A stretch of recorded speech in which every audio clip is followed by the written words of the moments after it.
Good morning, St. Francis. Good morning, people of God. It is Wednesday, the second day of October 2024, Wednesday of the 26th week of the year, the 26th week in Ordinary Time.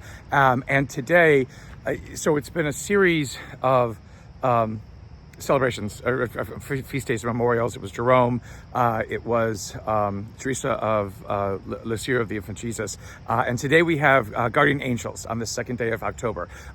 It is to correlate with September the 29th and the feats of St. Michael and all angels. Now, again, all angels you think would encompass the guardian angels, but they've always had their own special kind of day since the Middle Ages. So Michael was his own. Each of the angels did. Each of the archangels had their own day, and then they massed them all together into September the 29th after a while. So that was a Sunday, however, so we didn't get to celebrate Michael this year. So as a day unto himself. But now we celebrate the guardian angels. And again, where the idea of guardian angels come from? Well, we're going to see, because we have a special gospel today. So the regular reading, our first reading today, is from Job, and here we have the situation where the friends. So a lot of things have happened since Job lost everything, and basically says, I should never have been born, and what have you.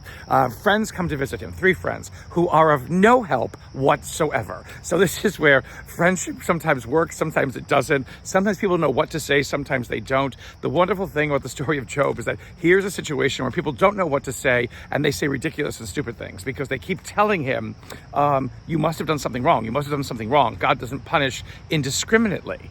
So again, this is where this mentality is of, again, why bad things happen to good people.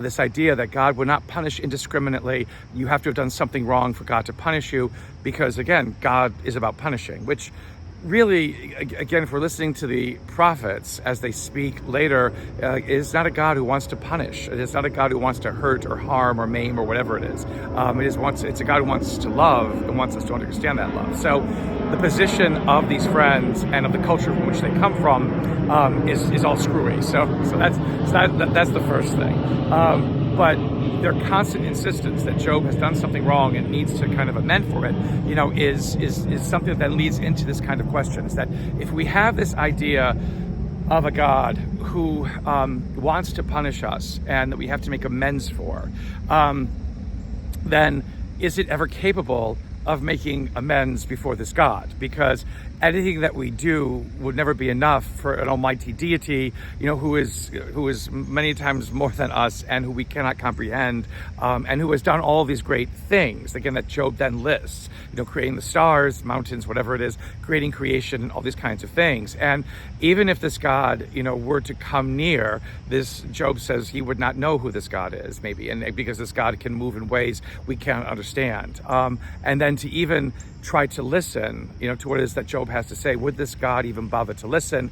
Because, again, nothing could be done if great offense was given to this God to ever clean up for this, because the understanding is always, again, the idea of might and power and how you conduct yourselves before that is always more than can be expected. And so you have to make sure that you don't give offense to someone mightier than you, because there is no way that you could perhaps ever repay that, because they are mightier than you. Again, this whole, it's a very infantile kind of reasoning. And yet, in many ways, this is still the same kind of reasoning that permeates the sacrament of penance. I have done offense to God, and I must, pay back this whatever it is, because I have offended God. But there's no way, if you have truly given offense to God, that you can ever pay back for what you have done, because God will always expect more, because God is greater than you. So again, it's a ridiculous, it's a fool's circle to kind of run around in and never find any way out, because that's not what the sacrament of penance is about to begin with. It's not about trying to pay back God for all the offenses that we have given day after day after day. It becomes ludicrous and absurd. It's about growth and healing and knowing ourselves and moving from that. And again, if Job is coming to know himself differently because of the situation that he is in, he's coming to realize, that if I did anything wrong before God, anything that I could do to try to repay that wrong would be worthless, because God would expect so much more in terms of the offense that I have given. So he lays out this very interesting kind of argument to these friends, again, who are of no help whatsoever, but just keep telling Job, you did something wrong, find out what it is, search what it is, and make God happy again.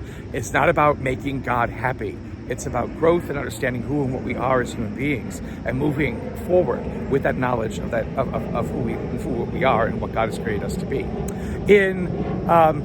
In the gospel today, then we leave Luke, we're in Matthew's gospel. And again, the question again about who is the greatest. These apostles constantly ask this stupid question, who is the greatest among you? Who's the most important, whatever it is. I mean, how insecure can these people be? And that's another kind of thing. Jesus chooses these incredibly insecure men to be his followers. But anyway, placing a child in front of them, basically he says, become like this, and that means that you're great, someone who is open again to wonder and beauty. And then he goes on to say that their angels in heaven look out for them.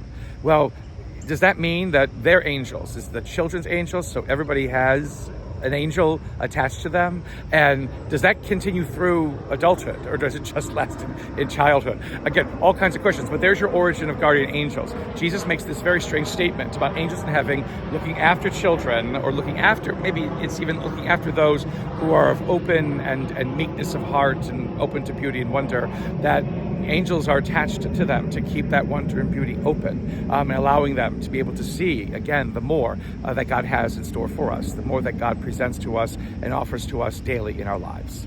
A blessed day, St. Francis and people of God. May the Lord give you his peace.